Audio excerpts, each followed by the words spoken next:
karishyami. Siddhir bhavatu me sadha. Gurur Brahma, Gurur Vishnu, Gurur Devo Maheshwarah, Guru Sakshat Param Brahma, Tasmai Shri Gurave Namaha. Bharati Karuna Patram, Bharati Padabhushanam, Bharati Padamarudham, Bharati Tittamashraye, Vidya Vinaya Sampannam, Vitaragam Vivekinam, Vande Vedanta Tattvagyam, Vidushekara Bharati. Pada Patair Namastestu Omkarananda Sadgurum Dharma Rakshana Kartaram Tattvajnanam Subodhakam. Taking the blessings of Jagat Guru Sri Krishna Paramatma and all the Jagat Gurus, I will start into the presentation straight away. So today, the presentation that I will be doing with you all is to get us acquainted into the terminologies, the phrases that we will have to be referring while getting into the teaching of Lord Sri Krishna in Bhagavad Gita.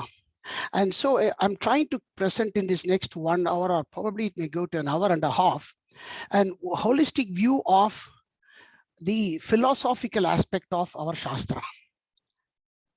So when we come to the, one second, I have to share with the, one second, I have to stop sharing. One second, I have to share with the sound. Yes. So when we come to the,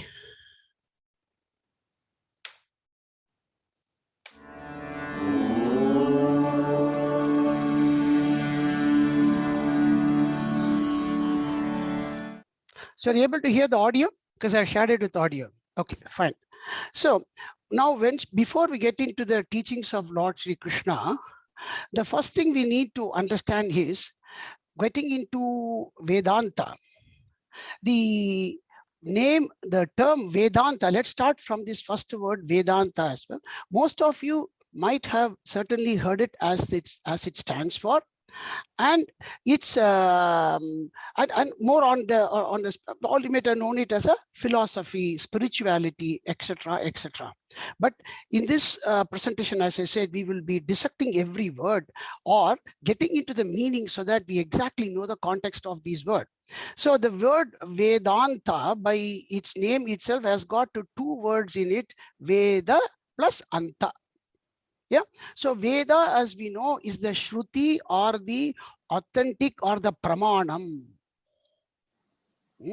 So it is, so the Veda, all the, not only Veda consists of a lot of injunctions, do's and don'ts, but it is the spiritual or the Tattva, which is very important, that we will be seeing in this portion of Vedanta. So the next word Anta means, normally we say it's the end, but it is not the end. It is what we call as the latter portion. So when we say latter portion of Veda, which is now what is Vedanta is. So you got a literal meaning. Vedanta means the latter portion or the final portion, or say the final chapter of Veda, of the Chatur Veda. And in our 4 Vedas, totally altogether, there are about 118 branches or shaka.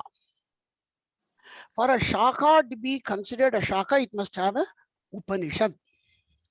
So the Upanishads in every Veda shaka forms a philosophical concept, the Vedanta.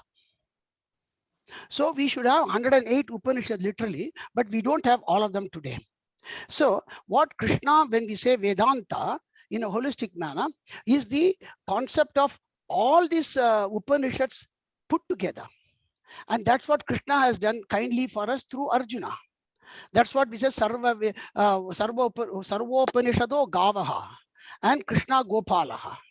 So now you understand the Vedanta being the spiritual portion. So what about the former portion? Just a brief contextual one only. The former portion of Veda is where it is purely, we call it as a Karma Kanda. Or a person who goes to learn Veda in a proper Veda Pathshala, they are normally split into 4 portions. Say, for example, one shaka of a Veda, he may take 8 years to go. The first portion of this one is called Samhita. In the Samhita, he just learns the text as they are. Then he goes what is called Brahmana. Brahmana means the prayoga, that is how these are to be used, the Veda text that is used for different purpose that it is used. Okay, then the third one is what we call Aranyam. Though Aranyam means it's a forest, and the fourth one is the Upanishads. So normally so the Upanishad, the first three, which is probably the 80% of any Veda Shaka, forms the Karma Kanda, or the former portion, Purva Bhagam or Purva Veda Purvam. So Veda Purvam, Vedantam. Okay, so take it like this: Veda Purvam forms 80% or probably 95% of any Veda Shaka. 5% is the Vedanta, and that is the real nectar. And the Veda Mata is very kind. Here she has given us through the former portion, the Veda Purvam, all that is required. So to give every human, every being in this world, the basic requirements, and then she gradually takes the Vedanta. But Krishna, through this Bhagavad Gita, has given both of them in a capsulated form. But then why to study Vedanta? Because for a lot of our intrinsic questions, as we go through the life, as we enjoy, as we suffer, all the things, as we go through one, we get a lot of questions. A person who is very much wanting to know. Knowledge is the driving factor of the life.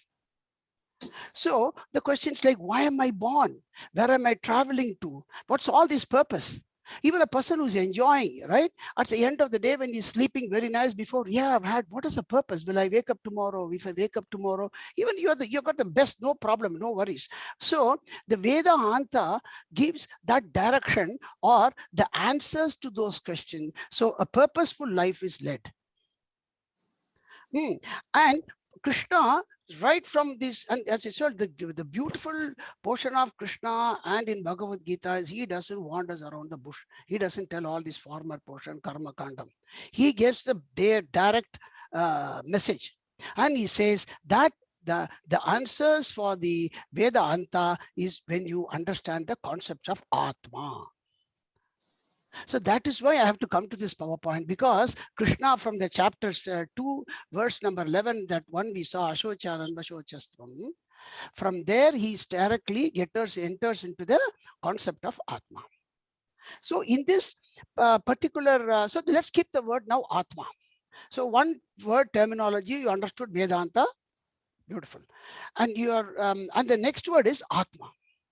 Now, the word Atma by itself, Krishna will be switching, we will come to that one, and that is what he's trying to import, but we need to understand the basic concepts. We will not get the complete knowledge in this PowerPoint presentation. That is what we're going to go through Gita, but at least that conceptual references, terminologies as we go. Okay, and what's this basic concept of Atma?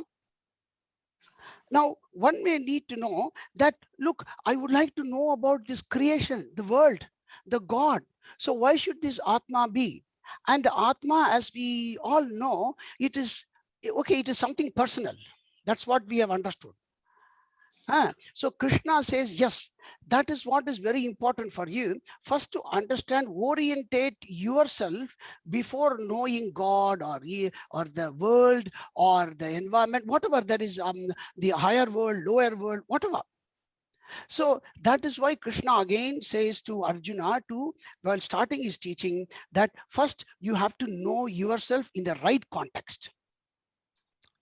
And now when we go in this Vedantic concepts, and we need to know the view of it in our life. Meaning to say, it needs to, the concepts cannot be very overlaid somewhere up in the sky with some beautiful statements, which is good when we go learn. But how are we going to perceive it in our daily view of life? How is it going to make sense so that my life is, as I said, the question has arisen from me lying on the bed or looking at the nature, looking at the sky. How am I going to get that perception in a way that will be pragmatic for me to lead the life? So we need to know the Vedantic view of life. Then the life is made purposeful. And the life, as we say, it is not everlasting. We know that this has got some time limit, and that we are running. It is as if not only in our materialistic life that we are chasing against time, in our spiritual life also we are chasing against this life, because death is imminent, and that we know it is ever written for everybody who is born in this world. And so the death and life are just, we need to understand these concepts in every second we live, every day we live. 1 second, I just got to, I think I've got to mute some. Okay. So if you just can mute yourself, that'd be good. Okay. So the life and death will have to become perfectly understood in understanding life. Life cannot be understood without understanding death. And it is so that we will see in this particular presentation. And what is the, because as you said, the why? Because Arjuna's question itself is all this dilemma arose out of death in this war field. Often it's death is the most perfect teacher in our life. So then even if you have understood this, what is the goal end of the day? It's just not this life and death. So the goal, ultimate goal, whether it be in this life or after the next life or after very many life, that moksha, the goal, whatever it is from the scriptures, we need to at least define it, even if it is in a very conceptual sense, that which makes sense in all these first 3 steps. So that's what we will see in this presentation. And the number 5, which I'm saying, is a absolute statement that we will make at the end. Just keep it for the time being. Okay, now this particular one, so I'm getting directly into the concept of Atma.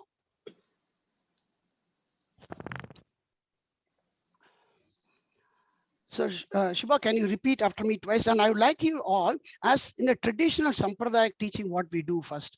We first learn something in a capsulated, or we call it in a sutra or aphorism, something that we can expand on. An abstract cannot come from an abstract. Okay, so this particular one in all the Vedantic and Tattva knowledge is one that comprises of the whole Atma Jnanam. So that's what I have referred it here in this particular slide. So you can repeat after me twice. So Shubha, if you can repeat. Yes. Atma kaha. Atma kaha. Atma kaha. Stula sukshma. Stula sushma. Stula sushma. Karana sharirat. Karana sharirat. Karana sharirat. Vyatiriktaha. Vyakiritaha. Vyakiritaha. Panchakoshatitas san. Panchakoshasi dakhan. Panchadokhasi. No. 1 second. Panchakoshatitas san. Panchakoshati dashan. Panchatokoshati dashan. If one of you can chant, it'll be fine. Avasthatraya sakshi. Avasthatriya sakshi. Avasthatriya sakshi. Very good, Ji. Satchidananda swarupa san.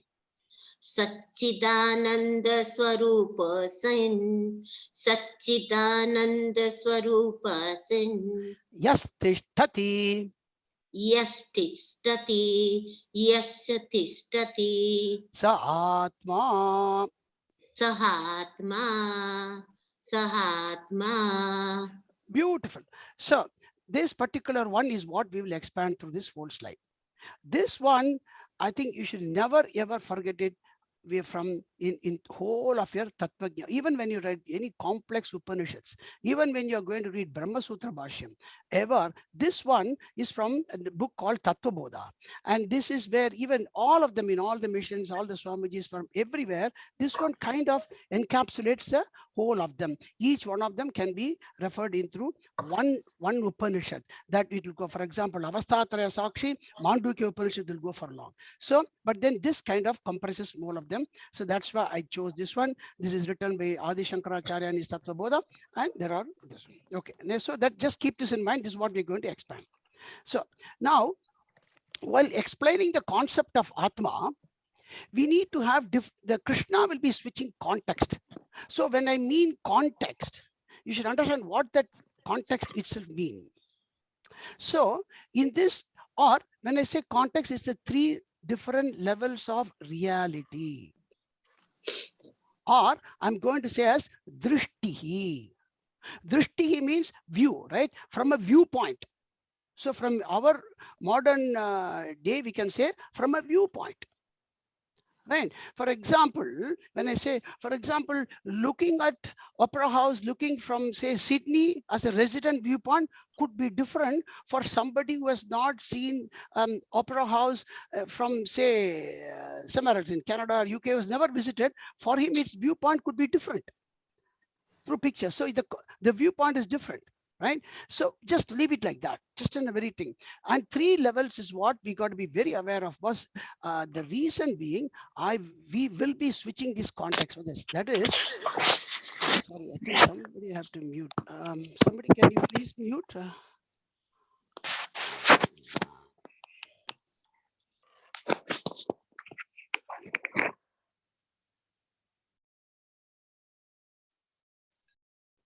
Okay.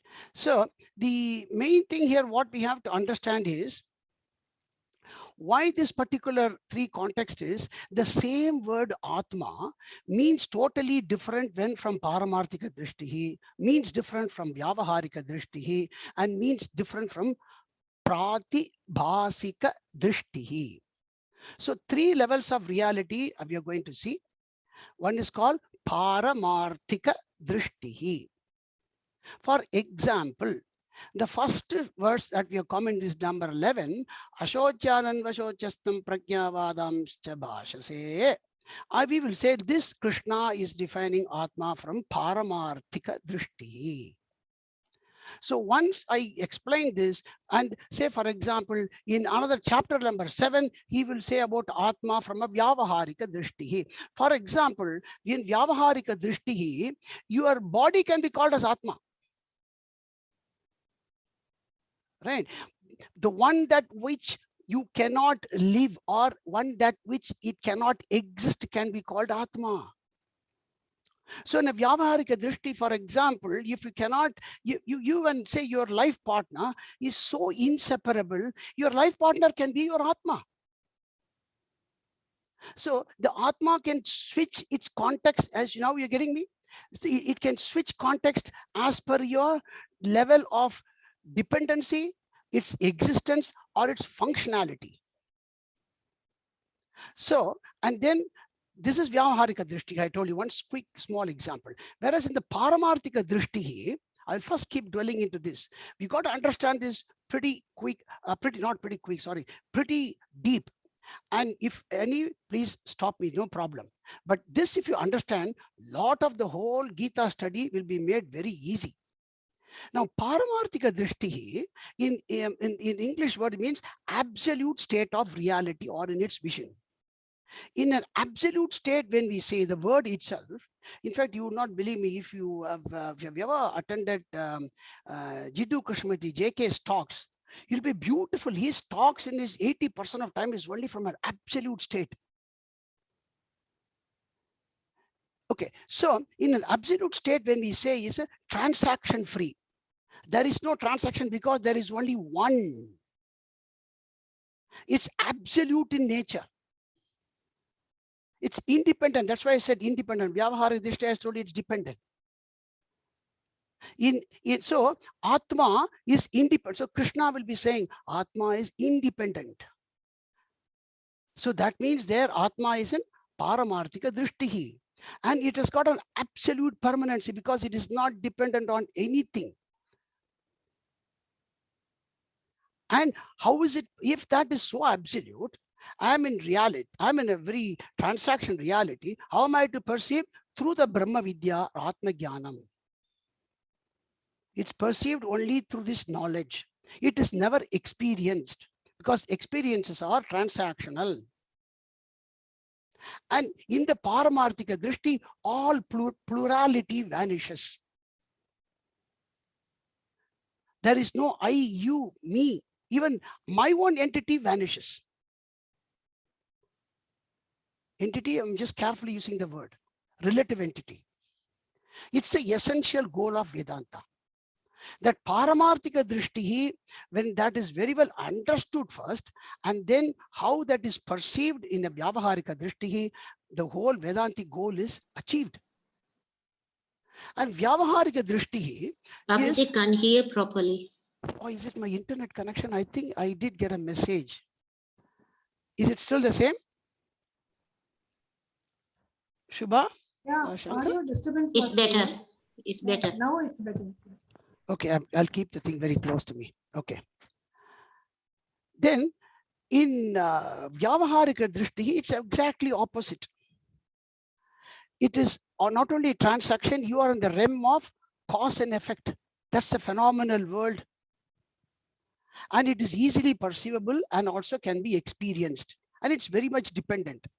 And we will come to a lot of context when Krishna says it, we will come into what's Vyavaharika Drishti. Now the third one, what I said is Pratibhasika Drishti. Bhasi means itself something that is illumining.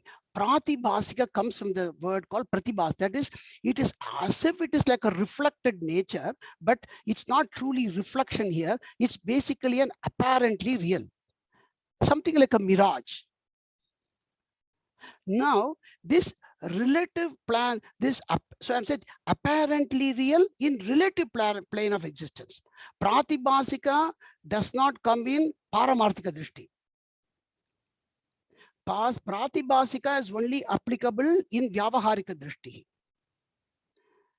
And it is the most unreal in the Vedantic study. Okay, if it is most unreal, why am I have to study this?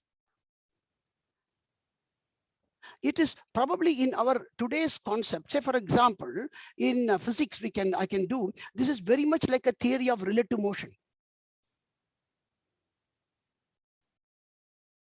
Okay, now why we should study this? And in Vedantic concept, that this is very, and also another thing you must understand, this Pratibhasika Drishti, only Advaitic school of thoughts refers this in our Sanatana Dharma. All the other schools leave only with Paramarthika Drishti and Vyavaharika Drishti. They never take Pratibhasika Drishti. The reason we say Pratibhasika Drishti is, say, it is the dream state, which is pretty much every day we go through this Pratibhasika Drishti. Don't think that I'm not seeing mirage every day, so I don't get it. Every day, all of us experience Pratibhasika Drishti, which is your dream in your sleep. You dream as if there is a lion chasing you. You are sometimes flying, you are jumping building to building. And you literally experience that kind of, but when you wake up, it's a dream. And neither of your body or anything has been subjected, but you are mentally sometimes the dream is so real, the next day morning you kind of even cherish it, or you don't cherish it. The reason why it is important is, as how for a Vyavaharika Drishti, like me and you, when you get up in the morning, the Pratibhasika Drishti is like a dream. For a Paramarthika Drishti, for a Jnani, Vyavaharika Drishti is a dream. You understand? For me, how my dream is Pratibhasika, for a Paramarthika, like for example, a Jnani, a realized person, the Vyavaharika Drishti is going to be like a dream. That is why they say my life is like a dream. But it is not in that sense. Krishna, because why I have to get you is in the same chapter of the second chapter, when we come to shloka number 60, Krishna will be saying, Ya Nisha Sarva Bhutani Tasyam Jagrati Samyami Yasyam Jagrati Bhutani Sa Nisha Pashyator Mune. A Muni, here when we come to that, then you need to get this one. And this shloka is in completely Pratibhasika Drishtihi. Because he says for a jnani, for whom their normal relative people, every day's life is like so real. For a jnani, for him, it appears as if everything is a dream. For Ajnani, what everything appears like a dream, like, the Atma Jnanam, for him, that is what he is dwelling as in a reality. So you see how he switches context. I'm just giving you an example, but keep this in perspective. Very important, these three.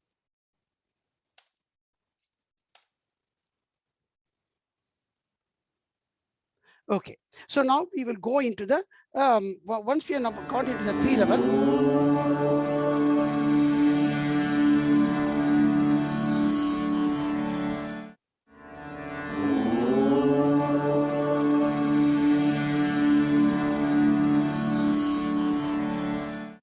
Okay, so today's goal, as we said, from that Atma Kaha, 4 concepts I will be dissecting them into. The 4 concept, if you can follow through with me steadily in a sequential order, you will be very good for understanding in Gita from whichever chapter as we go through the shloka. Now, the first one we said was Stula Sukshma Karana Sharirat Vyatiriktaha. Meaning to say, in a very simple English terminology, there is a 3 shariram we are saying, as if 3 bodies, as if one body we can't handle. Now we am telling you that we have got 3 bodies within each one of us. Vinay has got 3 bodies, KK has got 3 bodies, I've got 3 bodies. And these 3 bodies, as we say, or one we call it as a stula. Stula means very much gross in nature. Next one, I'm calling it as a sukshma. Sukshma, the term meaning very subtle. And karana, I'm saying it's more subtle than that, and I call it the causal body. So let's go from because it's easy to go from this concept of what we understand as a stula and then go into that. Stula, as we all can very easily understand, it's the biological anatomical body that we all have with all the skin, flesh, bones and everything, all the components. And why that is important, that is the abode for my existence, for the which I am born. And this body, or this particular physical gross body, is the one from since birth it has grown, and then it has gone through different modifications, and then afterwards it is going through a depletion stage, and then it gets terminated at the end. And why this is important, this is the real important one with which I enjoy my pleasure, pain, and also perform karma. And not only that, we don't, this is not to be ignored. This is the one that is my first temple. Everybody in our Sanatana Dharma, when we perform daily puja, we say Deho Devalaya Proktaha, Dehaha Devalaya Proktaha, Deho Devalaya Proktaha, Jivo Yat Sanatanaha. Jivam, in that is Sanatanam, we say. The problem is we just don't simply ring the bell. Deho Devala Jiva. No, that is a very important thing. Deho Devalaya Proktaha, it is very well said. Jivo Yat Sanatanaha, Jiva that is going in all the time going through this my body. What I am going to do today, Tyajet Ajnana Nirmalyam, that whatever ignorance that I have in this one, what we say, Soham Bhavena Pujayet. That is how everybody starts puja in our thing. So aham bhavena puja, it means what? Saha aham. Kon is saha? The Bhagavan. The Bhagavan is me. In that bhavena, in that bhavam, I am pujayet. I am doing pujayet. I am doing the puja. Then only prana pratishtha and everything. So you understand, this temple without which this physical body, I can't perform. So that is my first temple where God is also there, I am there. And then only actually, okay, so I don't want, because I can go long in that because of that. Yeah, I got to be very mindful of the time. So that's the importance of the physical body. And that is very important for us to perform our karma for all good and everything. Now the Sukshma Sharira is what it is a bit more subtle, that we need to get to understand that a bit more in detail. Now, the Sukshma Sharira consists of 17 elements, which is what is very important. The first 5 I'm going to call what is called karmendriyas, or karma means for performing action in a very literal term. Indriya means what? There is a, why the term Indriya comes means the Indra, he is given that energy for that functional component of this. So the 5 karmendriyas, if you want to take it first, is in a very modern thing. They are nothing but exporters. My whole identity is like a computer. The karmendriyas are nothing but exporters of action, exporters of knowledge. Now I'm talking to you. What I'm doing, I'm exporting knowledge. I'm exporting karma. So they are exporters of knowledge, they are exporters of knowledge, karma, and they are exporters of function. Lot of functional thing you will export knowingly, unknowingly as well. And through what? Through organs of speech. I speak. Through hands, that you do many actions. You could be reading, you could do whatever, all the with the hands, with the legs that you do motion. And this karmendriya is what is sowing the seeds of your action, and seeds for another body, genital reproduction for everybody. So this organ is the one which is also showing the seed for another body. That is the power of this Sukshma Shariram. And excretion, that it has to function for excretion. We are knowing that. So that's what I'm saying, voluntary, involuntary, plus it is so powerful, these 5 karmendriyas. And these are the ones what you sow, you are going to reap through the jnanendriyas. So now that I've exported, the 5 jnanendriyas are the organs of importers of knowledge, importers. Now what are you doing? You are now importing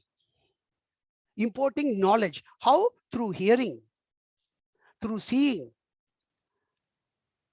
In fact, it is said that our 95% of knowledge is all come through eyes and hearing. So the jnanendriyas are very powerful, and they are the ones which are really reaping the fruits.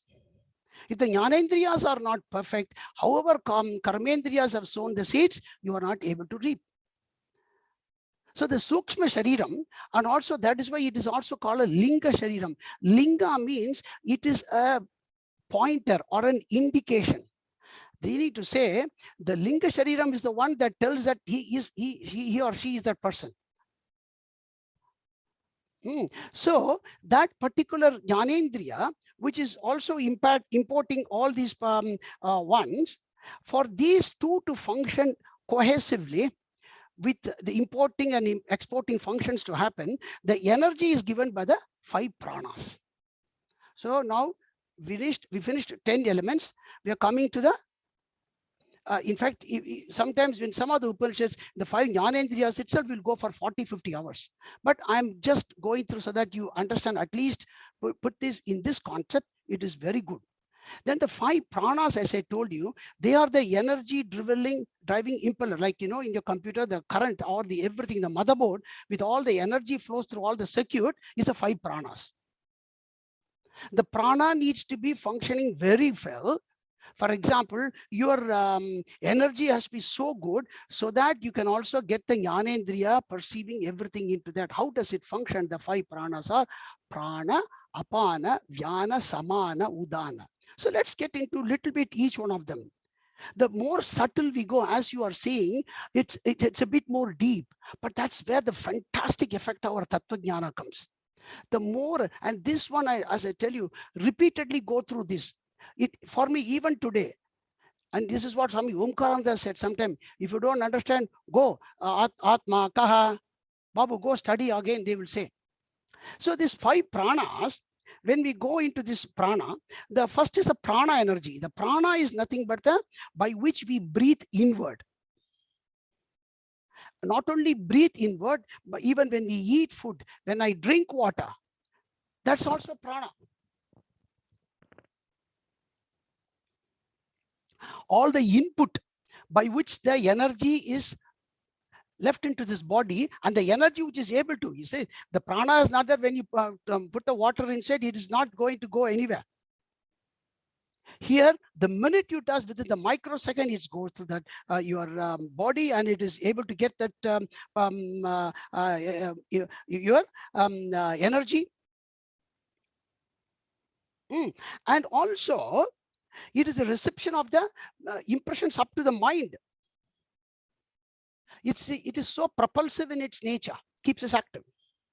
And apana is, and this particular function, the apana energy is very important, for which we are able to discharge unwanted elements like, the sweat and everything. I can, about all of them. And if that is have to be functioning properly, we know that, and it is also very, very important in removing unnecessary emotions. So then Vyana.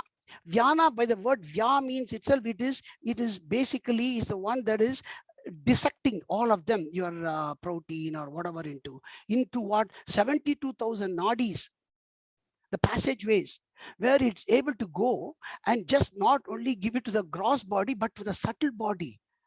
What do they say when you eat some, I don't know, some strange food, or say somebody drinks an alcohol and it is completely doing something, or a good food, sattvic food, you get. So I don't want to go too much into that, but what I'm trying to say is the Vyana is not just dissecting into proteins and carbohydrates. It is up to your functioning of the brain and the mental. So all of them reach up to the buddhi level. These energy levels, the energy is that kind of a intertwining. This can never be dissected or analyzed in anywhere. And samana is the one that maintains the equilibrium. It's like a thermostat which is able to function and also able to get the energy level properly happening in all parts of the body. In not only that proper vyana activity happens, proper apana happens, proper prana happens. That is what the samana, it maintains an equilibrium. And udana, there are two schools of thought. Udana, some people say that it is what it is, it's in throat. Okay, udana is always in the Vishuddhi chakra. I don't want to go to chakra now. I'm just telling you, people don't know chakra. It's somewhere in the throat. And some people say that's what is important in our speech and other organ. But my guru and most of them say it is used only once, udana, at the last minute for the life to depart. For the life departing, udana. Ud means itself, udana, uto. Udana means ud ki jao, kidhar, andar, bar, to the sky. So the last minute at the time of death, udana is very active to release from this sukshma sharira. Sorry, from this stula sharira. And that is why in some Tamil Nadu, I've seen it, I don't know, other patients, when that person dies, the dead body, they put some, what can I say, sandal paste in the throat. Maybe it's very hot or something. I won't go too much into that. But udana is that energy. Now, the prana, for it all to function, the prana, oh, sorry, again, is it a bit okay? My internet connection is unstable, it says. I'm okay? This NBN is so sick here. The audio is disturbed. Is it still? Yes. I should probably But go now to my... Now it's fine. Okay. So the 5 pranas, the boss is mind. That is why as far as the prana is like something like the children of the mind, put it that way.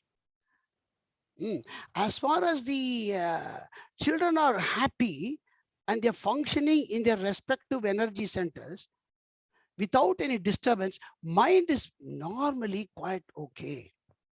It could be impacted, it could be internal, external. Mind is most probably okay. That is why we say before we get into the mental focus in meditation, we do pranayamam, because yamam means itself means to govern them. We're not going to control them and subdue them, but govern them in such a manner these energy centers in the nadis are well regulated. So in the pranayamam, that is pranam when it is properly yaman, that is when it is properly controlled. Mind says, okay, because why? My Krishna again will say in chapter 6 about it. The prana, as you see, it's all very vayu. It is very it is controlled by vayu. And manas also, you will say manas is just nothing but like a wind. So when the prana is well controlled, mind automatically quietens. So the children, how we can regulate the mother, it is just, I'm saying in a simile, that prana when properly regulated, the mind functions pretty much in a quieter manner or in a controlled manner. But mind is the one very important, just not it is just a boss alone. It is the one that it gives arises for our thoughts in the right direction, because the mind is something in between the buddhi and the pranas. If the mind is well and its thoughts, and nobody can see be there without thoughts. This kind of a thoughtless meditation, all those things is, my guru does not agree. Thoughts will come, thoughts will go, that's different. But as far as the thoughts are well aligned to the buddhi and the pranas are well regulated, so be it. A person could be very well be meditating. For example, when his mind is so absorbed in God and he's doing the puja, he's not even closing his eyes. He could be in fantastic meditation. So I'm not going to meditation too much, but meaning to say, buddhi, when it is well regulated and well quietened, it is going to act as per what the buddhi tells him. It's in the control of buddhi.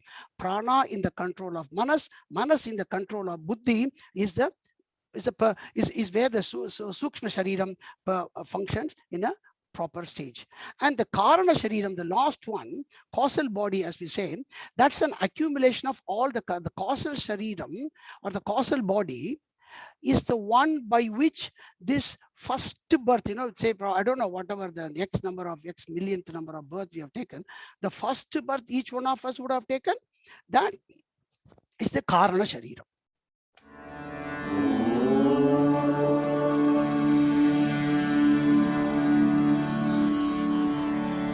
And Atma is Vyatiriktaha, means which stands apart from this or not dependent on this. Vyatiriktaha means Atma, which is going through all these three bodies. Yes, it is. You should not think that Atma is not in gross body. It is through all three bodies, but it is never attached or even touching any of this body. So that's the first statement there. So now we still not, we know Atmas apart from this. We know all this very clearly. The minute I say Atma is Vyatiriktaha, okay, it is still something foreign. I don't know. Never mind. But it is something like a space that which never touches your building or where you are there in and out. But it's not. But Atma is not Akasha. Similar to Akasha. Now, the physical body will go more, you will be able to understand that, because we got to understand from liberal, one I've told from a Sharira concept. Now, the physical body in our Shastra, am I okay for the time? Yes. We call it what's called Panchikaranam. Panchikaranam means this 5 Mula Tattvam, or our the vastu is what our stula body, stula shariram has come into existence. In fact, even manas has come from this. What it says is the pancha bhuta, what akasha, vayu, agni, apaha, prithvi, that is space, wind, fire, and water, and the earth. How they form in such a way, akasha is not purely akasha. It's a 50% akasha, and it has got the rest of the 12.5% of the other 4. Similarly is vayu. Vayu is 50%. What is what you see in our perceivable nature in the vyavaharika drishti. Good. Now when I say vyavaharika drishti, you will be able to understand. Okay. So in the transactional nature, what vayu you see is 50% truly vayu, rest all mixed together. And this, when they admix together, And what that is formed is the is what called Panchikaranam. So when a first gross body is formed, we say it's a Panchikarana Stula body. So when you die, we say Apanchikaranam, meaning to say it is that 5 elements have completely split only for the gross level. This is what the Upanishad says: Akashat Vayuhu, Vayor Agnihi, Agnerapah, Adhyah Prithvi, Prithivya Oshadayah, Oshadhibhyonam, Annat Purushaha. So he says, and the order is from the Akasha, the Vayu comes, and as you would see, Akasha is the most subtle. The next level grosser, Vayu, from Vayu to Agni, it's a little bit more gross. From Agni, Apa, it's more gross. Prithvi, the most gross.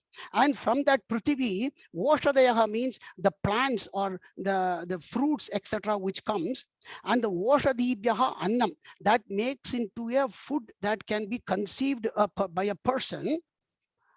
And that annam, or the food which is made edible, when it is eaten by that father, then the another uh, creation happens, or another person is born. That's how it is gone into Annat Purushaha. So that means from the child into the mother's womb, and the child is born. So that is the Panchikaranam. It's just for our Sharira aspect of wanted to tell you how the creation happens from a Sharira aspect. Now we have to understand next is the next concept too. I said was right, the Panchakoshat Atisasan. The kosha means normally a layer. Okay, but though I say it's a layer, I'm going to say it's a kind of a virtual layer. Why virtual layer? Means it is only a relative identification. And as we identify in our Vyavaharika Drishti, see, I'm happy now, I'm telling you Vyavaharika Drishti is, as you perceive from an individual concept or individual context, how this each kosha plays an importance and why it is important in our Vedantic study, I will go through that slowly. And this is again is a beautiful, which has come from our Taittiriya Upanishad. Now in Taittiriya Upanishad, beautifully what it says is, when I say 5 kosha, he says the, I just want to quickly tell in English for, so I say there are 5 koshas. Let's take it, the green circle, the first one is Annamaya kosha, Pranamaya kosha, Manomaya kosha, Vijnanamaya kosha, Anandamaya kosha, then Atma. The way the Taittiriya Upanishad takes it is very nice. He says Annamaya kosha, it defines that. It says Annamaya kosha is what? Born out of Annam. As I said, Anna, that's stula, little bit very stula, born out of food. And by food, it is nourished by food and decomposed into food. And in fact, the Taittiriya Upanishad very clearly says even in the Annamaya kosha. And Annamaya kosha, how do you know you're an Annamaya kosha? When you say, for example, identify with your physical body. When you say, I am Babu with his 5 feet 7 inches, I'm 65 kilo, or I'm having a black hair, or anything that you describe in your personal identification, then when you say that, look, or even your name, for example, right? I am Vinay, means you're in Annamaya Kosha. Because without the Stula Shariram, Annamaya Kosha is not there.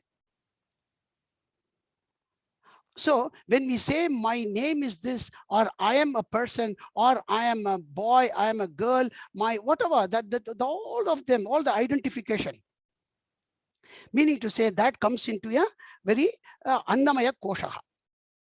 And when the food aspect of it, when I was talking, the Taittiriya Upanishad says the man or the woman, got to keep saying that, these days. So when a man says that I am eating this food, he says he's actually gets eaten. Because it says you so I don't want to go too much into that. So what it says is, when you get eaten, because you are then you're going to decompose into something else, it's going to be eaten by later somebody else. So the Stula Shariram is very much gross into the food level. That is why it is called Annamaya Kosha.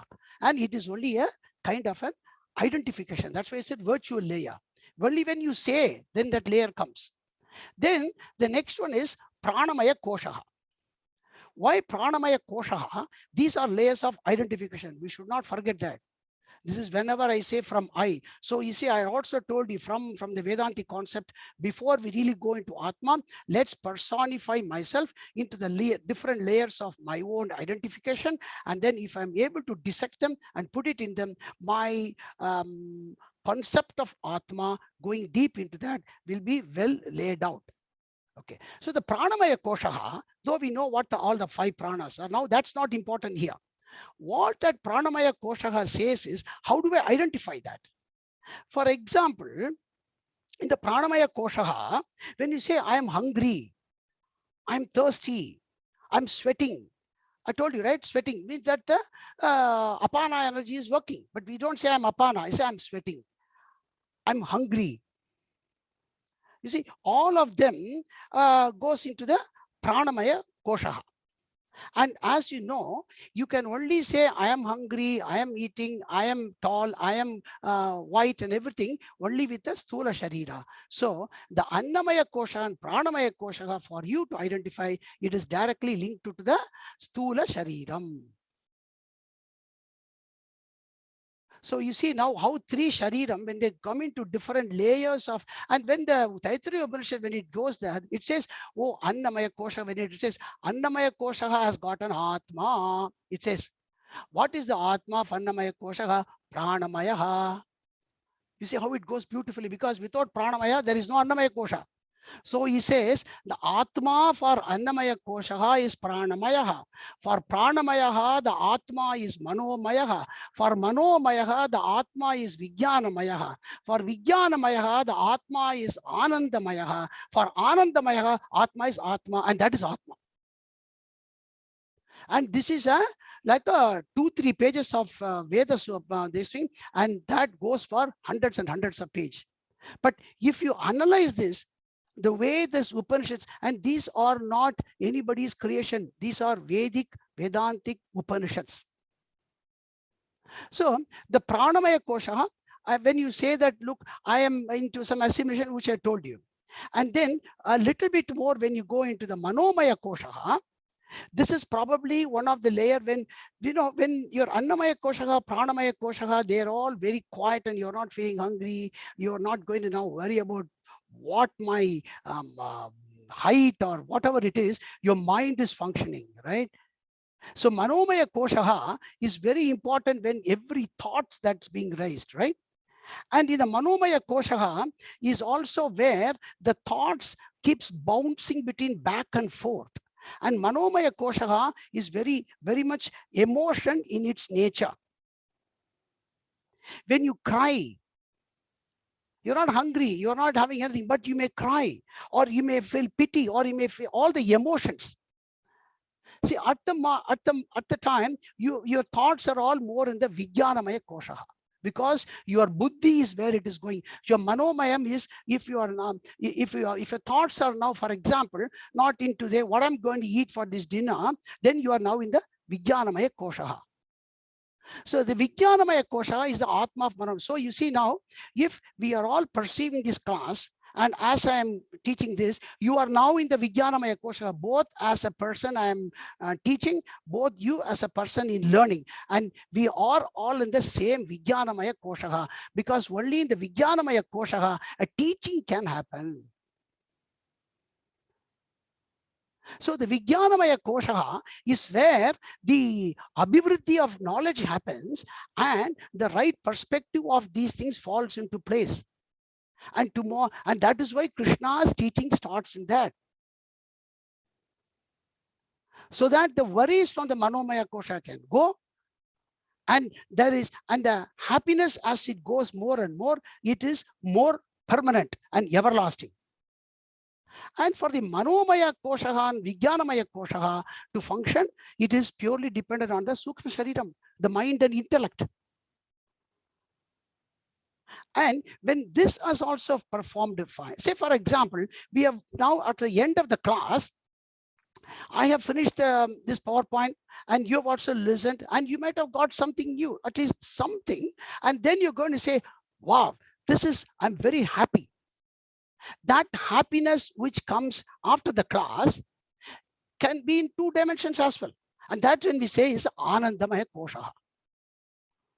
Because the knowledge, the happiness that you get after that, this knowledge can, and sometimes don't mind me, whether you could be, this is what, you could be an Anandamaya Kosha, whether you have understood or not understood also.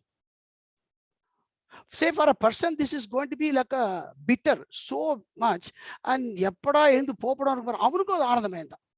அதான் சொல்றாரு, புரிஞ்சாலும் ஆனந்தமயம், புரியாட்டாலும் ஆனந்தமயம். I will tell you one small example. There was one king of Madura. He was called Thirumalai Nayaka. This Thirumalai Nayaka, in his assembly, I think it's about 250 years ago, he was there. He was a big king. This Pandya king, Thirumalai Nayaka, in his assembly, there was a great Pandit called Nilakanta Dikshita. Nilakanta Dikshita is a grandson of, one left grandson of Apai Dikshita. Now, Nilakanta Dikshita's every day's job in the night is to go to the king's bedside and read Upanishad. Why? The Raja said, I feel so happy to sleep when you read Upanishads. Appa, nalla தூக்கம் வருது, நல்ல தத்துவம் படி, எனக்கு அப்பதான் தூக்கம் வருது, நல்ல தூக்கம் வருது. Then this Nilakanta Diksha used to go and every day weep before Ambal. அம்மா எனக்கு இந்த புத்தி கொடுத்தே, இவட்ட போய் சொல்லி இவன் தூங்க வைக்கிறதுக்கு எனக்கு இந்த புத்தியை கொடுத்தேன்னுட்டு. But what to do? That person felt, and he's a king, he's ordering him. So that's a different story. But what I'm trying to say was that the Anandamaya Kosha can also come from understanding or not understanding. That's all. And that Anandamaya Kosha, when it has completely come out of understanding or the knowledge abhivritti, and that happens more and more rooted, its Atma dwells in its Atma, then the Atma is, that is what is the Atma. And that is how that particular Upanishad takes it.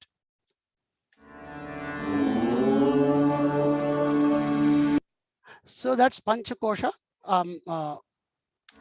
Atisasa. Now next one is the Avastatraya Sakshi.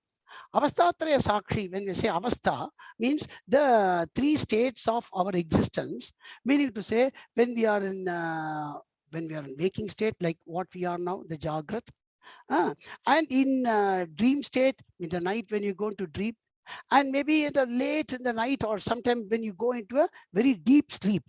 In all these 3 states, the same person as how you are existing, that identity of that one is what is the Atma, because it is a witness to all 3 states. Now, I'm not going to go much into this concept for the very simple reason that Gita does not come into this Avastatraya at all, much. For some reason, I do not know.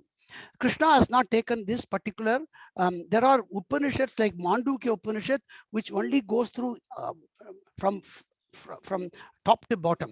Even Chandogya Upanishad goes through, but Krishna has not gone through much, and I will leave it at this stage. As you can see, the only thing what I wanted to say was where our Sushupti is very important, where we can go into this detail, but because of the time, and I've also seen in Stula Shariram, for example, in your waking state, you are in the, what are the koshas I've said, Annamaya Kosha and Pranamaya Kosha.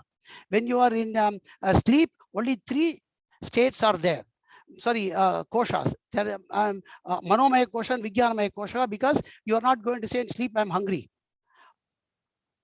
Okay, so only the Manomaya Kosha and Vijnanamaya Kosha is there in the sleep. And is the Sthula Sharira awareness is there? No, it's purely in the Sukha Sharira. All the dream happens, the mind is functioning. And the Karana Sharira is purely when it is there in the deep sleep. Sorry, I'm just rushing through this because it is not that much in our Gita. In the Anandam, the Karana, the deep sleep, why we take is the Sushupti, as we call that, is that in Sushupti, there is no learning. That is totally ignorant. That is also called Malina Sattvam. The reason being, at that stage, he says, I was so happy. Meaning to say that the any amount of happiness or that is they're getting for your total happiness, sukshma shariram and the sthula shariram is not that important. So that's how it goes, but I won't go too much into this, so pardon me.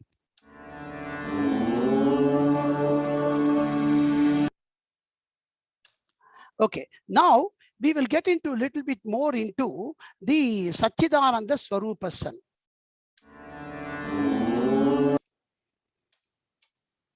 Okay, so in the Satchidananda Swarupa San, the three important words, Sat, Chit, Ananda. This is very important because this again is will come in the. So as usual, as I've been going through this particular one, I will go from Vyavaharika Drishti to Paramarthika Drishti in understanding this concept of Sat, Chit and Ananda. Sat means in our relative plane of existence, we know Sat means what? Something existence. Yeah. So in a relative place of existence, I am Sat as far as I am alive. I am living now in this Jivatma, so I am a Sat. And my relative Sat ends, terminates, ceases with the death. And my knowledge, in the relative sense of knowledge, so you understand this, right? In relative sense, beautifully, it will be all making sense. You exist, Babu exists because his personal body is there. Babu doesn't exist when he's finished, or his body is at the when he's died. Same thing, when it is knowledge, in the relative state of knowledge includes what you know and what you don't know as well. And Krishna will say at the time, sorry, I'll just put on the light 1 second.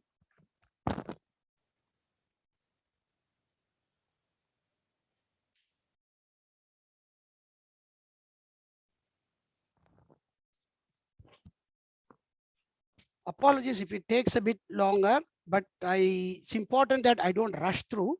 So yeah. Now, in the relative state of knowledge, Krishna will say in chapter number 15, Jnanam apohanancha.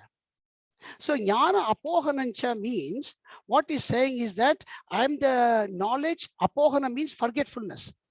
So we did not find that my relative knowledge is only that what I know. You are not what you know or what you have retained, what you have not, both are knowledge. The relative state itself. And the relative state of Ananda, when we say it's beyond, it is Ananda's beyond pain and pleasure. Often we mistake pleasure with Ananda. And that's where Gita will come again and again to say to all us, in the relative state, it is the gap between the pain and pleasure. And that is where Krishna will try to expand on these in different chapters to say how to get for the Atma to realize this, or not realize, to identify the Sat, Chit and Ananda and get out of this misery, end of the day. And in its absolute state of Ananda, Krishna says, when that gap is widened more and more, then he says, you will come in the chapter number 6 and 7, Dvantva Titaha. Dvantva means this duality of pain and pleasure, or fear and anger, everything. When that duality is being ridden off and the gap between them is extended longer and longer, then he gets that Dvantva Titaha, Tita's son. And the absolute state of knowledge, when we say that, when does he know everything? He says, when you are a Brahmavit, Brahmaiva. In chapter number 5, we will come. So yeah, that is the state of the Jnani. So he is a Jnani when in the absolute state of knowledge, where he is a Brahmavit, Brahma Eva, Brahmaiva. So that is why that Brahman is Atman. That is why it is a Satchidananda Swarupa San. And in the absolute state of existence, Krishna says, for your absolute state of existence, that is nothing but Atma, because that Atma itself is I am, who is pervaded through everyone. He will say, Aham, in chapter number 10, Aham Atma Gudakesha Sarva Bhutashayastitaha. So that places, when I come, we will know that Atma is being placed in the Sat factor of Paramarthika Drishtihi. Paramarthika Drishtihi, Satsvarupaha, this particular shloka. So you see, when we gave this dissected view of these layered, then you can even put this tattva into its right concept.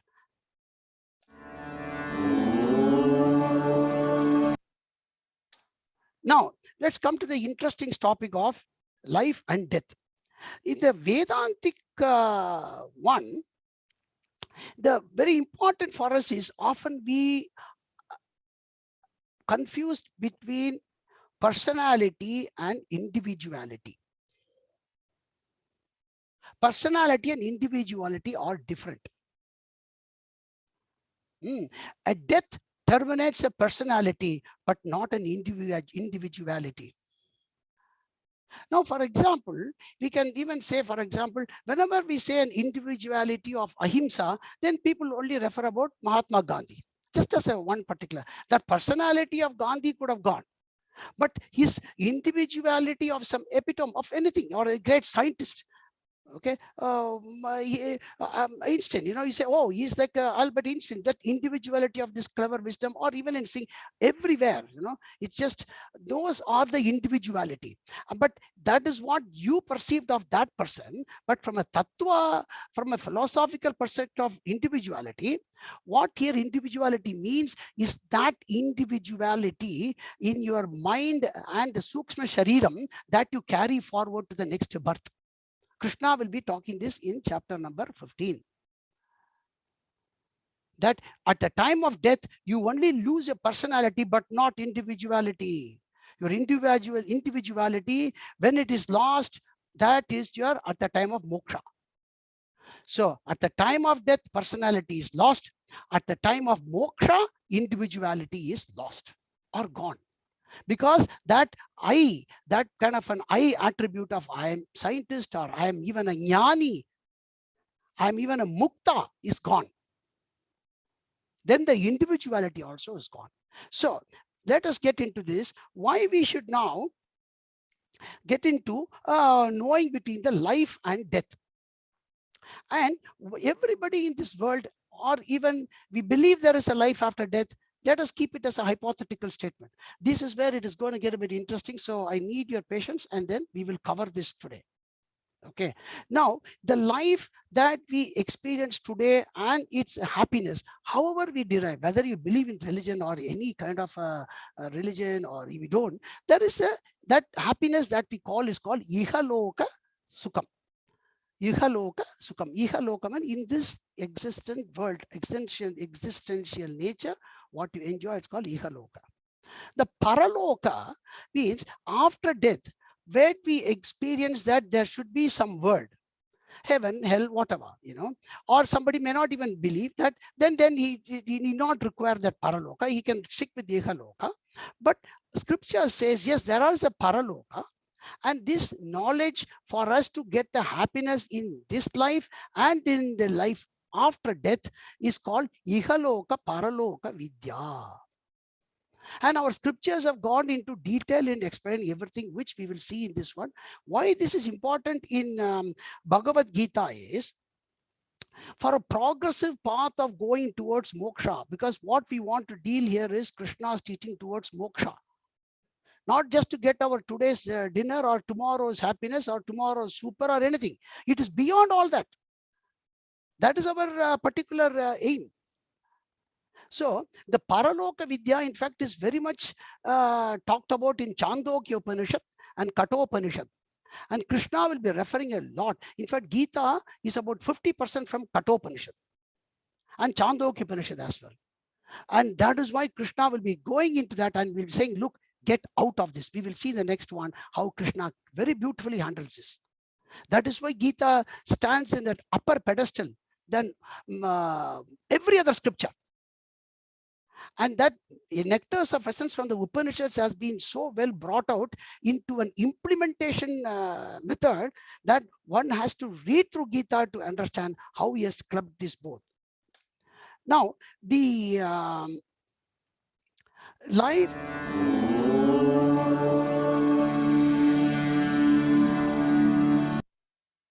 Now, into a very simple definition of life and death here is very simple. that when the Stula Shariram drops down, it is death. That's all. And Krishna will cover that in shloka number, I think, 12. Vasamsi Jirnani Yatha Vihaya. That it is just like a dress that you drop. And what happens, why this is very important, Krishna keeps saying, is for a Vedantic student, the first thing is fear of death. Once he conquers that fear of death, half the Vedantic knowledge comes into place. As far as the fear of death is in place, Vedantic knowledge cannot surface. That is why knowledge of death is as important as to get the knowledge of Atma. And because so Krishna will cover a lot in this particular chapter too.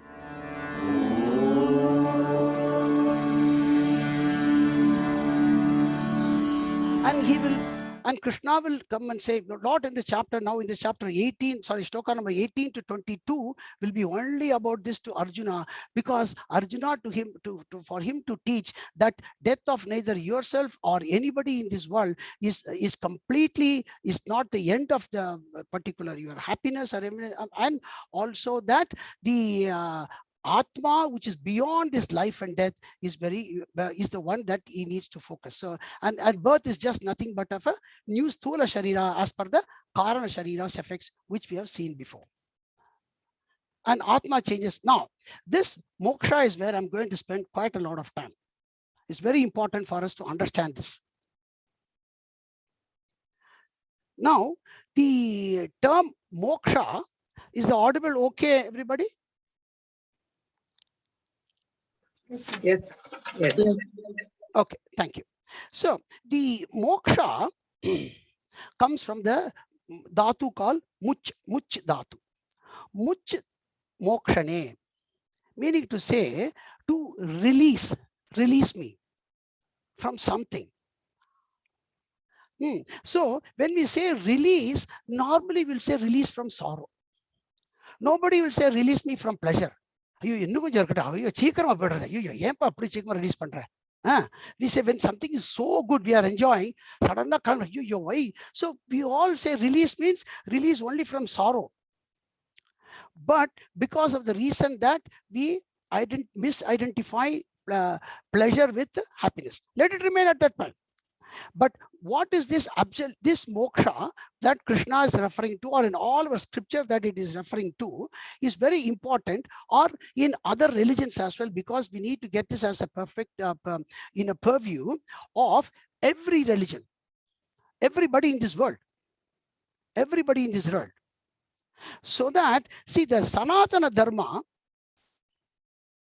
defines happiness, absolute happiness, without any suffering or any other pleasure, as what it is with no desire, basically, that I don't want any more.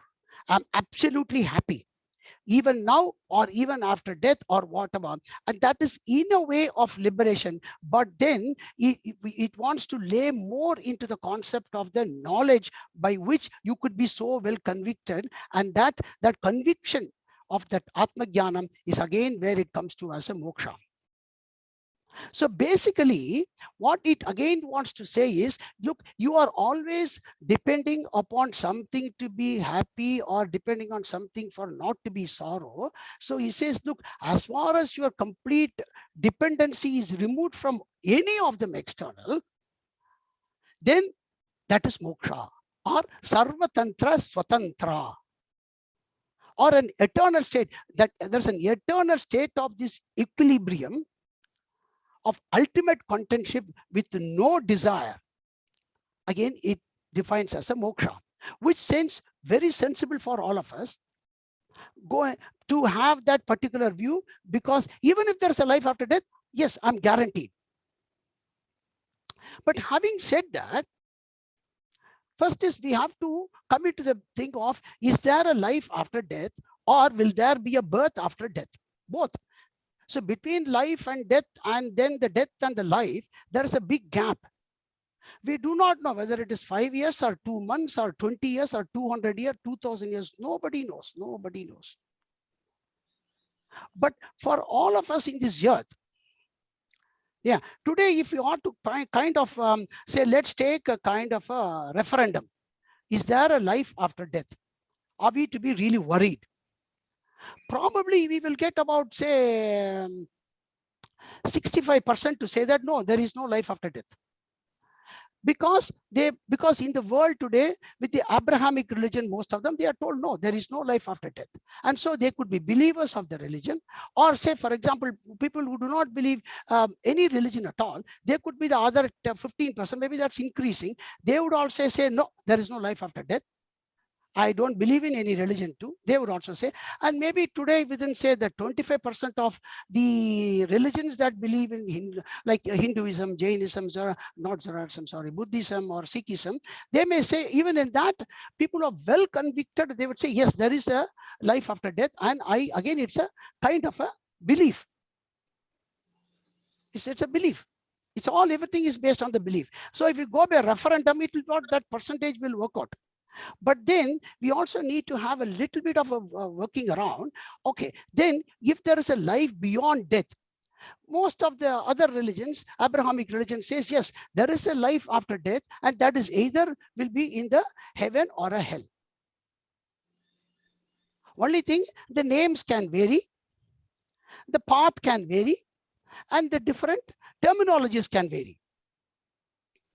And for in the so we got a little bit understand the majority portion of them, what they define as moksha as well.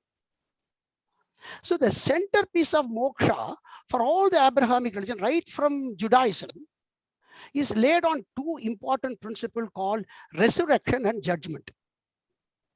Meaning to say, the person after his death is buried. And also you must always understand, this is global in nature. The religions which believe in rebirth, they cremate, they burn the body. The religion which do not believe in rebirth, they bury the body. Starting from Judaism. And everything originals comes from Judaism. Now, in their central piece of that is what they call as resurrection and judgment. The resurrection or judgment, what it means is, they say there is going to be a final day of judgment, when that there will be a big shower of rain or a rain of fire, and that which and that, so these souls which are all buried in all this cemetery, they are all supposed to rise. And that there will be a person, they will say, okay, did you believe in my faith? And that judgment person, say for example, and that person who's going to judge on top of the earth, and their names could vary. For Jews, they are called Messiah. For Christians, it's called Jesus. And for the Islam, it's called Muhammad.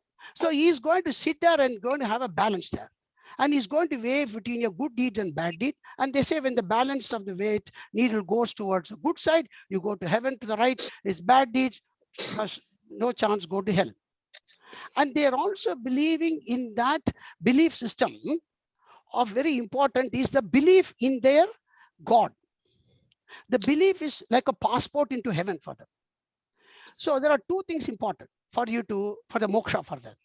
For moksha, the belief in their God, or the name they say, this was one name, you take it, name X, Y, Z, that's a passport. Plus, you have to be a good person.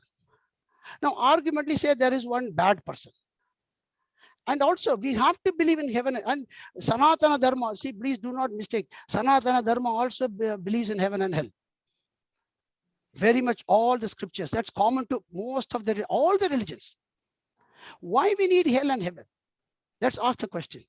Say, for example, we want to know that this whole world is governed by some very good governance, that autumn comes, all the seasons comes, and then everybody, we know that they are all judged. Nobody can go, just not only the government. Say, for example, Sri Lanka, or all government can collapse, but still there will be some righteousness that will be determined by the God.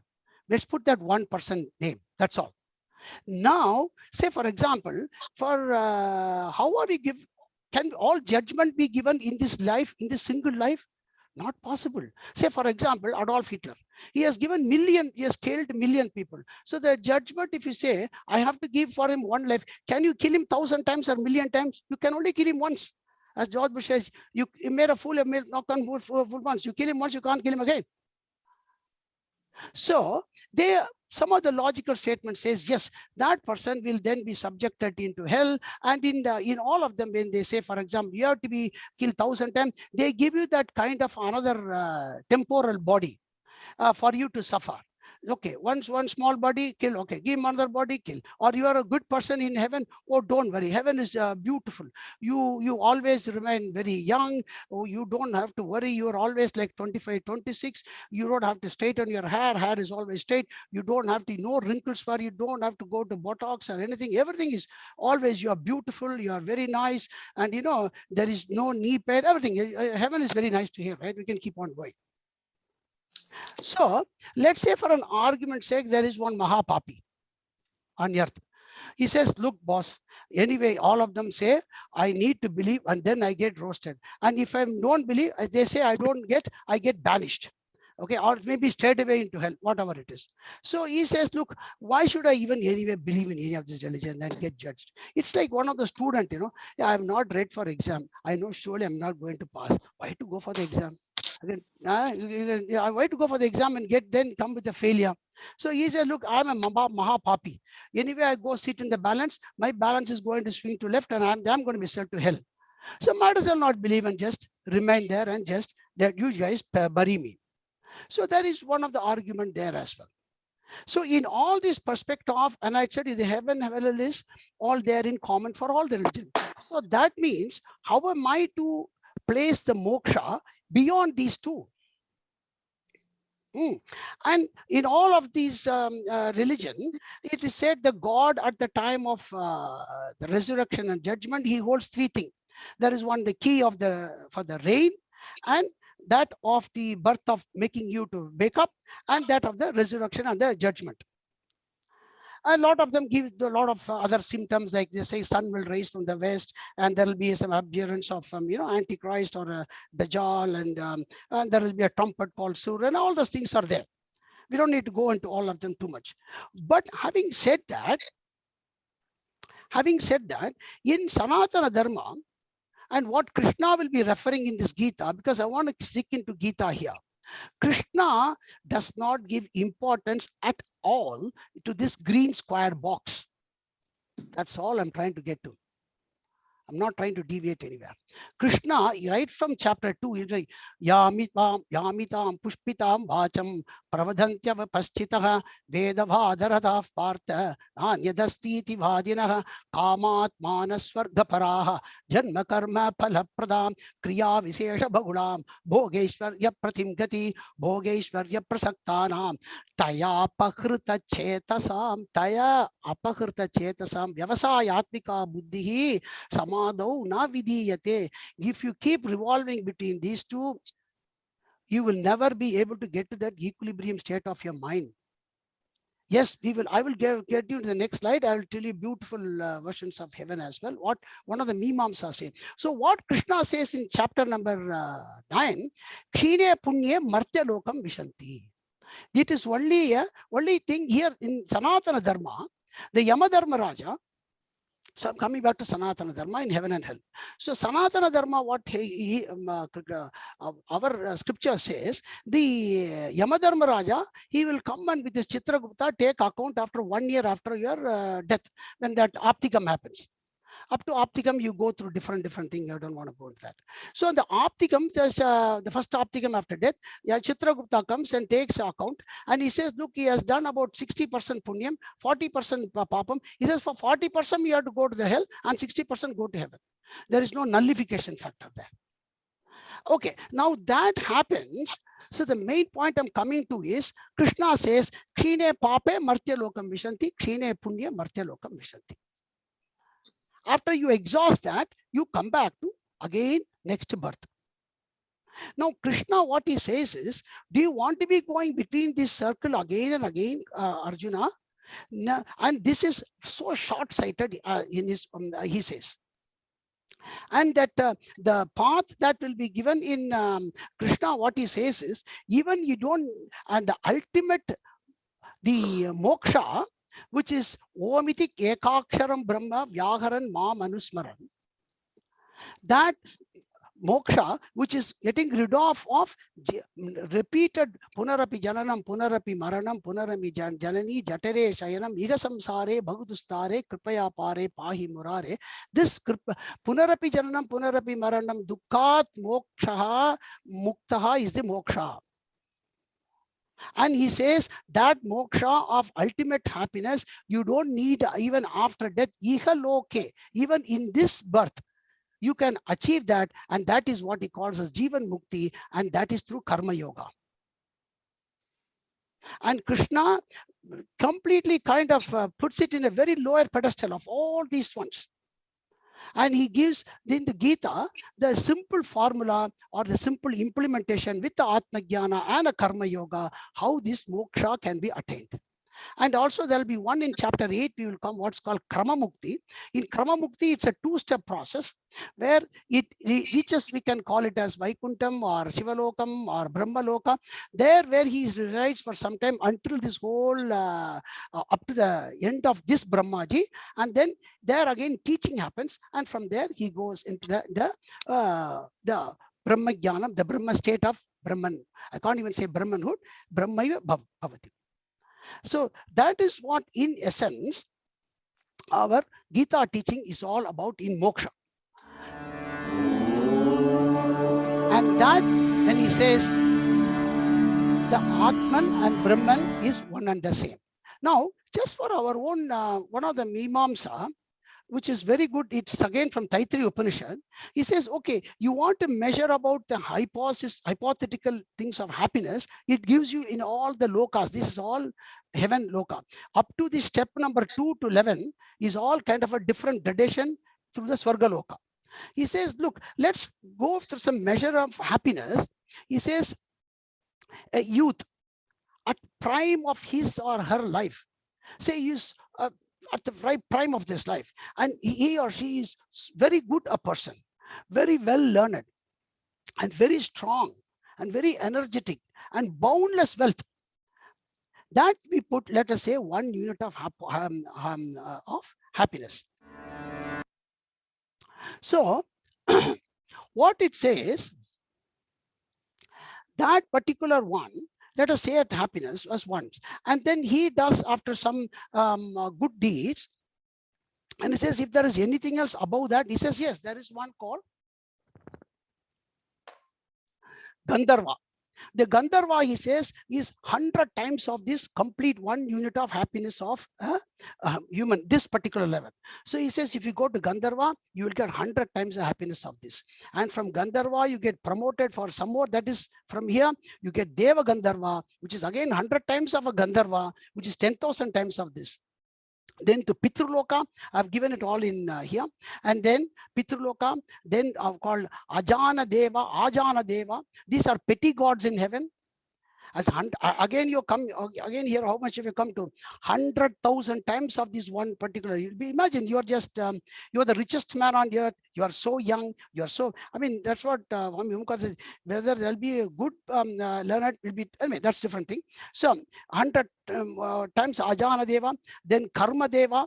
This is one attained by the Vedic karmas. It's all possible. The Karma Kanda deals about all this.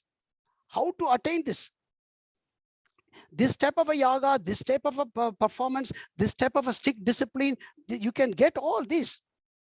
A formula is given. So as a Karma Deva, you will get 10 billion times of this happiness in measure of this 1 unit. And as a Deva, there are about 33 Devas, 1 trillion. Of Indra, 100 trillion. Brihaspati, who is a Deva Guru, he gets about 10 quadrillion.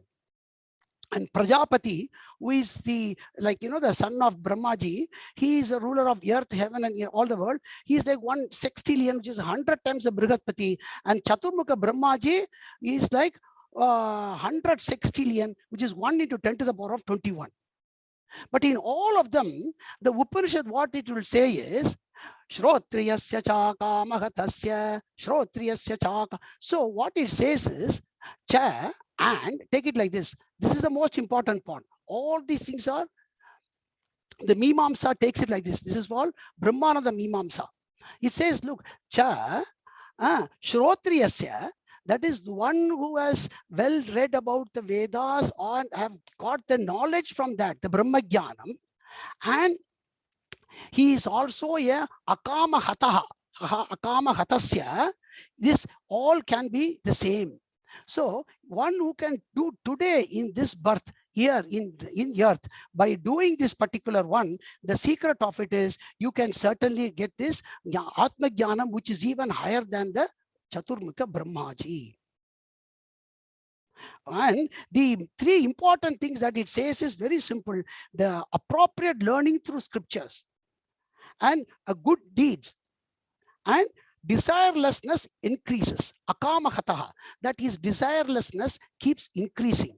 And as far as our desires keeps dropping and when learning keeps more, that he says is a much better a promotion, that you will get that happiness of the absolute happiness than even striving to go through this and spending the time.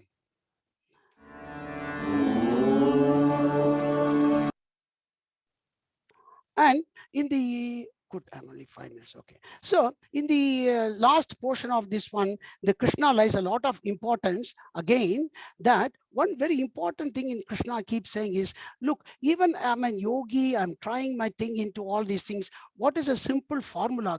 And not only simple formula, he lays importance even for a jnani. Chapter 2, he will say, Yesha Brahmi Sthiti Partha. What he says is, the last minute when you depart at the time, it is so important. Krishna,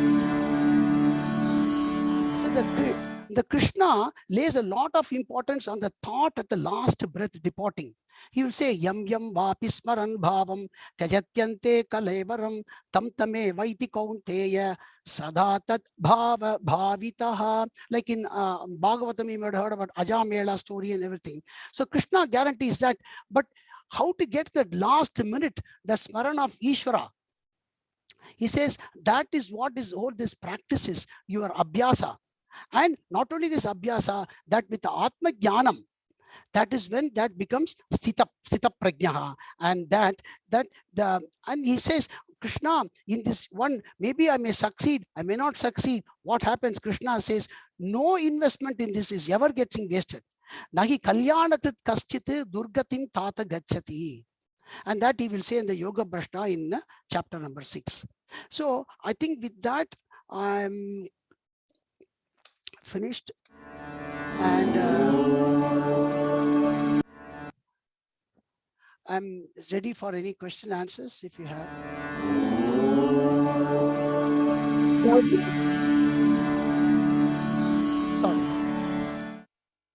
Sorry. Can I ask a question? Yes, please. Yes. See, in this world, right, when we die. Yeah, I'll stop sharing 1 second. Stop sharing so I know who I'm speaking to. Sorry. So in this. Yeah. Tell me, Kalpana. Yeah, in this Janma, right, when we die, the Stula Sharira gets destroyed. So when we say that when we go to like heaven or hell, and you mentioned that in order to experience the pain and pleasure, we need the Stula Sharira. Otherwise, we can't experience without the Indriyas and everything. We cannot experience pain or pleasure. So how do, but and as per what we have just seen today, Swargaloka or like hell is not present on earth. It's a different loka altogether. Yes. So how, when we go there, how can we experience pain and pleasure without the Stula Sharira? Okay. The Stula Sharira, it is Ayatanam, meaning to say abode, only for Bhumi, Bhuloka. In those respective loka, you are given those temporal body as per the one. Like in Gandharva Loka, you are given a Gandharva Shariram. And you exit to Pitru Loka, you are given a Pitru Shariram. You go into the Naraka Loka, you're given that particular Shariram. That is what our scripture says. In fact, because where I've taken this lot of references, there is a nice book. I'm not taken it from anywhere, from the source of authority. There is one book I've got. It is called What Happens to Life After Death, the Source of Journey of Soul. And that is written by Swami Shivananda, who has completely, Swami Shivananda is the guru of Swami Chinmayananda. So he has given this very big book where he has given analyze even Zoroastrianism, all of them. In fact, he has gone into beautiful comparison of all of them. So that's how he says that you are given, in the scripture says, yes, you will be given a shariram for experiencing that pleasure or pain as per what one deeds have done. Okay, thank you for that. I have just one last question. Haji. So in one of the slides you showed about, that green box where either we can go in this Punarapi Jananam, Punarapi Maranam cycle, or, Yeah. instead of going directly to moksha, there is that in-between state where you go for that Shivaloka, Brahmaloka. Yeah, What is yeah. that? I Yeah, forgot that. Krama Mukti, Krama Mukti, The Krama Krama Mukti. Mukti. Yes. So when we die, like, what takes us to moksha versus what takes us to that Krama Mukti state? How do we differentiate, like, which determines like where we end up? Like, no. Which determines is Atma Jnanam. Like, for example, the person who attains that Brahma Jnanam or Atma Jnanam in this birth, and but there is nothing like one to qualify to say, look, is Mr. So-and-so Jivan Mukta. Understand? And this is all words of Swami Omkaranda in repeatedly hearing from him, and also learning from other big teachers. So, but the like Swami Paramartha and the other people, the Jivan Mukta is very much possible as per Krishna, as per that who has realized that again, realization is a very relative word.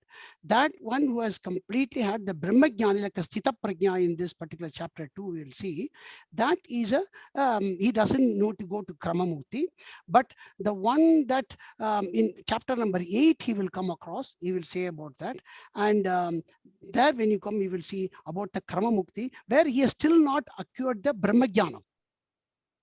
He has not acquired the Brahma Jnanam, but he has got that state up to the Krama Mukti, and that from the Sahasraram, that normally we say about that Omit Ekaksha, that one it is called as a Krama Mukti. Okay, so we can say it is kind of sitting in between heaven and mukti or moksha is the Krama Mukti, is the intermediate state, like intermediate state, where Chandogya Upanishad seals a lot in that one, and there it is only about learning up to the finishing of Brahma, because Chaturmukha Brahmaji at the end of his 100 years of life, which is like trillions of years, he then merges into the Mahavishnu, and then Mahavishnu again, he is as in the Brahman state, or different Puranas go in a different one, but actually it is that one supreme Brahman or that Brahman. That's it. Thank you very much. Okay. You're welcome, Ji. Hariam Babuji. Hariam Namaste, Ji. Yeah, you mentioned in one of the slides, I don't remember what it is that when the death happens, it terminates a personality, not an individuality.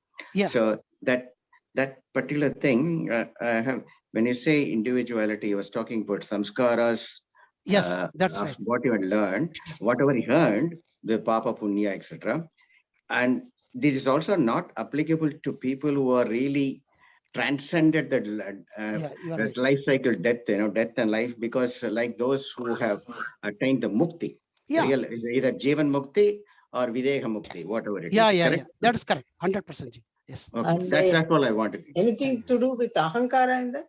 Yes, ahankara. Yes, we said that ahankara is that small I or that individuality. You're right. Absolutely. Yeah. Thank you. You're welcome. Shankar, you have something? Babuji, I had one. Am I being heard? Yes. Shankar. Okay. My question is, from what I saw, the devas are evolved, but still they have not got mukti yet. You're right. Okay. Absolutely right. Like Indra, and there is in Brahma Sutra, sorry, I don't want to take Brahma Sutra Bhashya, it even asks about what about then devas like Agni Deva or Surya. I mean, Surya Deva is almost considered Nura Narayana in a different concept. So these devas, for them, is there any mukti from that stage? And Brahma Sutra Bhashya clearly says, yes, it is possible, because you see, even Indra, he has got a fear. Wherever there is a fear that Asura will come and take his, because one can attain the Indrahood, so he's always afraid sitting in this Indra stone, and that again, because he is experiencing there again, so there is a thing that he can get the knowledge, and he's also got Brihaspati, so knowledge is possible even from there. Knowledge is possible from all the layers. Yes. Babuji, Haji. Sat with you sort of try to explain the meaning of Sat with reference to living being. I thought, does it apply to all beings, all existence of everything in this world? Yes, absolutely. Sat is also for a jata vastu, like for example, this brick, this earth. Yes. Yeah. Okay. Only thing it is it is achetana sat. We are a chetana sat, that's achetana sat. Chit and Ananda doesn't exist for them. That is right. Okay. Okay. I just wanted to clarify that. No problem. Thank you. Yeah. But I didn't cover Triguna. When we cover Triguna, we will know the difference between them. You are right. Yes. Okay. Because it will become even more time consuming. That's why. Thank you. You're welcome, Ji. Anybody else? Geeta Chabraji, you want to ask something? No, I just want to say thank you to you. It Okay, really learned a lot today. Okay, It was a Ji, very good class. I'm glad I would make it because I was rushing okay. and got on time anyway, so it was good. Thank you so much. Thank you. That's what we want. Anandamaya Kosha after the class with learning, not Yes. like that Pandya King I told you, Tirumala Yes. Nayaka. Yes. Just on a lighter note, Babuji. Just Contemplate. on a light. Oh, sorry. Yeah. Tell me, Chalunga. Oh, no, just on a lighter note, where you said that Krishna doesn't touch on the three. That is because Arjuna is a Gudakesha. Oh yeah, very good one. Yeah, good one. Very good one. Yes. Gudakesha, yes. Yes, very good one. Babu. Thank you, Babuji. Haji. Thank you. Thank you for the. Yeah. Thank you. I have a question. Thank you Yes, very please, much. Shankar Chalunga. Please, yeah. Go ahead, Shankar. Yeah, I have time. Yeah. In a question now, all if the ultimately moksha is the end path of every living being. They might take time, but eventually we all that leads to moksha for all of us. That is not correct. That's not correct. That's not correct. From Yomkar, that's what is very, and it is also said in our scriptures that, for example, what happens, like, I have not done anything, and I don't know, I may take another billion birth or something. End of the day, there is all pralaya is going to happen, or the ultimate end.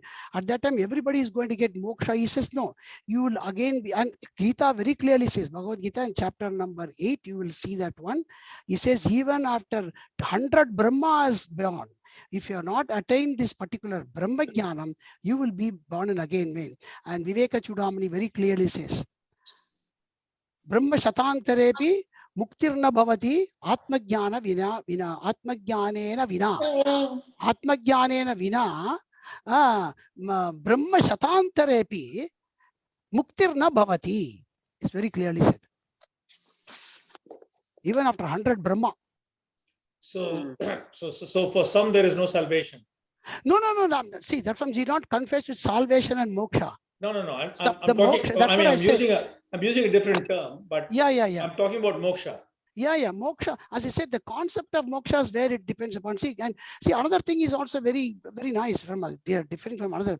If 65% or 70% of the people in this, God is very kind and merciful and unbiased and all benevolent and everything. Why would you keep 70% of the people not directed towards moksha because they are only in the heaven and hell? Maybe that gives them that level of happiness. End of the day, it gives them that level of happiness in this birth. That's what it is, and that is all it matters, isn't it? So I would only say that maybe he is that's it. But I can't gauge why God has done. We are no one. But it makes sense to them. It makes them happy. So be it. I'm not being judgmental in moksha in between different one.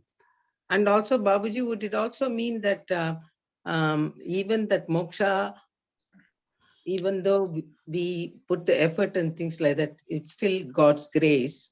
So at some stage in level, though it might look like we are in Ajnanam, the grace will be there for us to get the Jnanam. And then that's right. We can Jnana Deepena Bhaswata, Krishna says, yes. Yeah. By his grace, yes, the Jnanam certainly, and the Guru and Jnanam, yes, that is for sure. But if demigods have not attained moksha, what are the chances for mere mortals? No. See, our scripture says because the bhumi, bhuloka, is the ultimate karma loka, karma bhumi. The jnanam, the way that we are, that is available here is placed at a much higher pedestal than any of those. So even higher than the Brihaspatis of the Indraloka? I don't know. Because Krishna says, Abrahma bhuvanal loka punaravarti norjuna mamupeti tu kaunteya punarjanmana vidyate. We'll see that 8th chapter when he comes into that, how we. And there are bhashyam which goes pretty deep into that as well. But as you said, yes, demigods are, those karma devas are there who are, and it could be that they will get their moksha as well, because their knowledge, they could gain knowledge as well. There is no doubt that Atma Jnanam is not there for them. And one other point, Bapuji, about in the Krishna and Gita, about the relevance of where you said that even today 70% don't believe in religion and all those, but how it's important to have the at least in the initial stages for the concept, so that the dharma is upheld. And because of the dharma upholding, there is even this temporal what do you call it, Happiness or guidance, thing in the society, happiness or rules and regulations in the society for everyone to coexist. So that is why the dharma part of the life is so important. Would that be right to? Yeah, the Krishna lays a lot of importance to dharma. You're right. Dharma has got its from all the Puja Swamijis and all of them within. Dharma has got the if dharma in its own virtue of its, by doing without without a sankalpa, has got its capacity to give you the detachment. Because end of the day, the detachment is the one that diminishes the desire, and the more and more the detachment comes, then the dharma also reduces. Meaning to say that dharma means he does not need to atma jnana mukti. You see, so the dharma has got that portion to really the detachment to come. The more the detachment comes, the jnana goes more. Yeah, jnana and attachment can never coexist. Yeah, thank you. Okay, so with that should be finished. Om Purnamadav Purnamidham Purnat Purnamudachyate Purnasya Purnamadaya Purnameva Vasishyate. Om Shanti Shanti Shanti. Hari Om. Thank you, Ji. I will Thank you, send that. Babuji. Thank you, Ji. Hari Om. Namaste. Have a nice week. Hari Thank Om. you. Thank you. Thank you.